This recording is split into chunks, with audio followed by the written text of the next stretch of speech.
অনেকে ভাবেন শিবিরের ছেলেরা খুব শিক্ষিত, আসলে বিষয়টা উল্টো। চলেন আলাপের ভেতরে হান্দায়া যাই।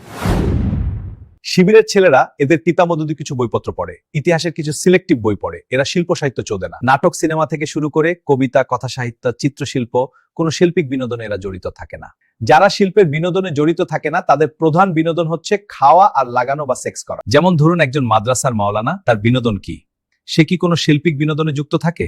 শিল্পের বিনোদনের সঙ্গে জড়িত না থাকায় খাওয়া আর সেক্স করাটাই তাদের প্রধান বিনোদন হয়ে দাঁড়ায়। এ কারণে মাদ্রাসার এতিম বাচ্চাদের পায়ুপথ মারার ঘটনা প্রায় দেশের গণমাধ্যমে প্রকাশিত হতে দেখা যায়, কারণ খাওয়া আর সেক্স বাদে তারা আর কোনো বিনোদনের সঙ্গে জড়িত থাকেন না। একটা পথের কুকুরেরও প্রধান বিনোদন হচ্ছে খাওয়া আর সেক্স করা। মানুষ আসলে মানুষ হয়ে উঠেছে সৃজনশীলতার মাধ্যমে। অশিক্ষিত মোল্লাদের মতোই শিবিরকে সৃজনশীল বিনোদনে যুক্ত হতে দেখা যায় না। এদের ভেতরে কোনো কবি সাহিত্যিক নেই, অর্থাৎ যে কোনো আন্দোলন সংগ্রাম জমিয়ে ফেলতে হলে গা গরম করা স্লোগান লাগে, গান লাগে। মুক্তিযুদ্ধে বড় ভূমিকা রেখেছিলেন কবি সাহিত্যিকরা। ২৬ গণঅভ্যুত্থানে শিবিরের অনেক ভূমিকা থাকলেও তারা আন্দোলনের নেতৃত্ব নিতে পারেনি, কারণ তাদের মধ্যে শিক্ষিত কেউ নেই। গা গরম করা স্লোগান, কবিতা পয়দা করেছেন মাহফুজ আলমদের মতো শিক্ষিত ছেলেরা। সাধারণ ছাত্রদের ব্যানারেই তাদের থাকতে হয়েছে। 16 বছর ধরে হাসিনার চৌদ্দন খেলেও শিবির আন্দোলন জমাতে পারেনি। আন্দোলন জমাতে হলে শিল্প সাহিত্য জানা লাগে। তবে বাম সংগঠনগুলো আন্দোলন ভালো জমাতে পারে, কারণ তাদের পড়াশোনা বেশি, তারা শিল্প সাহিত্য চৌদায়। বামেরা আন্দোলন জমাতে পারলেও তারা আন্দোলনের সুফল ভোগ করতে পারে না, কারণ অতিরিক্ত বিদ্বেষিক্ষের চৌদনে এরা শ্রমজীবী মানুষের সঙ্গে মিশতেই শেখেনি। শিল্প সাহিত্য, নাটক, সিনেমা, গান বাজনার সঙ্গে যুক্ত না থাকা একজন অশিক্ষিত মোল্লার সঙ্গে শিবিরের মৌলিক পার্থক্য নেই। সেই হিসেবে শিবির হচ্ছে চূড়ান্ত অশিক্ষিত ও মূর্খ।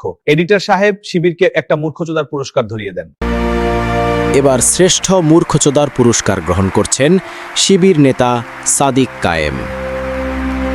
আমার সম্পূর্ণ বচন শোনার আগে সাবস্ক্রাইব বা ফলো বাটনে ঠাপ দেন, কারণ টক টিভিতেই আমি সত্য বলি, কারণ টক টিভি কাউকেই ঠাপায় না। এবার আসেন আলোচনার মধ্যে পোকাত করে ঢুকে পড়ি। শিবির শিল্প সাহিত্য তো চৌদেই না, পাশাপাশি ইতিহাসটাও ঠিকমতো বোঝে না।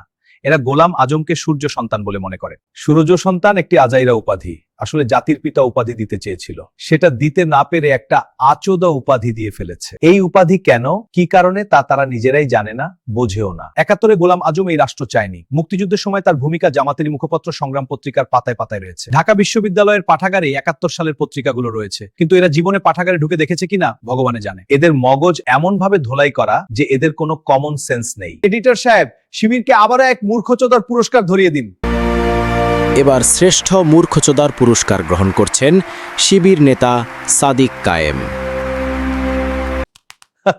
হয়েছে হয়েছে।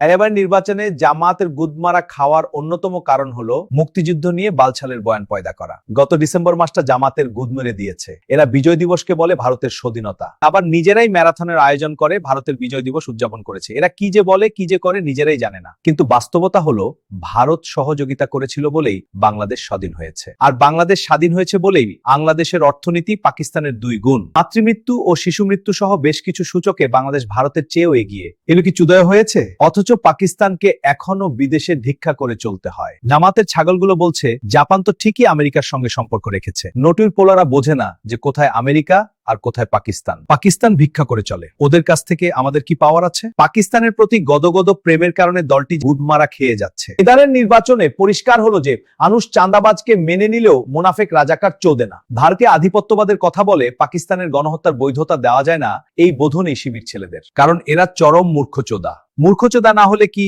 এখন অতীতের ভুল স্বীকার না করে আজাইরা বয়ান ছাড়ে? হাসিনা ও জামায়াত দুটোই ফ্যাসিস্ট চরিত্রের, কারণ দুটি দলই নিজেদের ভুল কখনো স্বীকার করে না। গণহত্যার সঙ্গে জড়িত থেকেও জাতির কাছে ক্ষমা চাইতে এদের গোয়া চুলকায়। যাই হোক, বাংলাদেশের সমাজ ব্যবস্থায় ধর্মীয় রাজনীতি যে কতটা অপ্রাসঙ্গিক তা বুঝতে হলে এই ভিডিওতে ঠাপ দিন আর সাবস্ক্রাইব বাটনে রাম থাপ দিন।